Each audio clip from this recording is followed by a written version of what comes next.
Hai đứa kim đầy ớt rồi.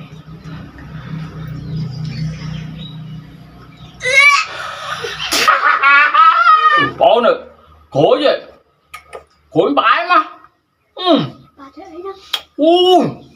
Bãi mong. Bom chưa bỏ xạ mới, xạ trong anh mong. Lòng tim nó trong vậy đó. Ôi bãi mà, trong anh nha chú ơi. Này, lòng hôm, trông sao mày, từ nông xem. Hãy coi cho nó. Trống khối. Hãy coi cho này. Hả? Nấu một bữa bài. Bà từ nông xem. Trời vai hai khối nó thắp hai. Rồi anh xin mua dần.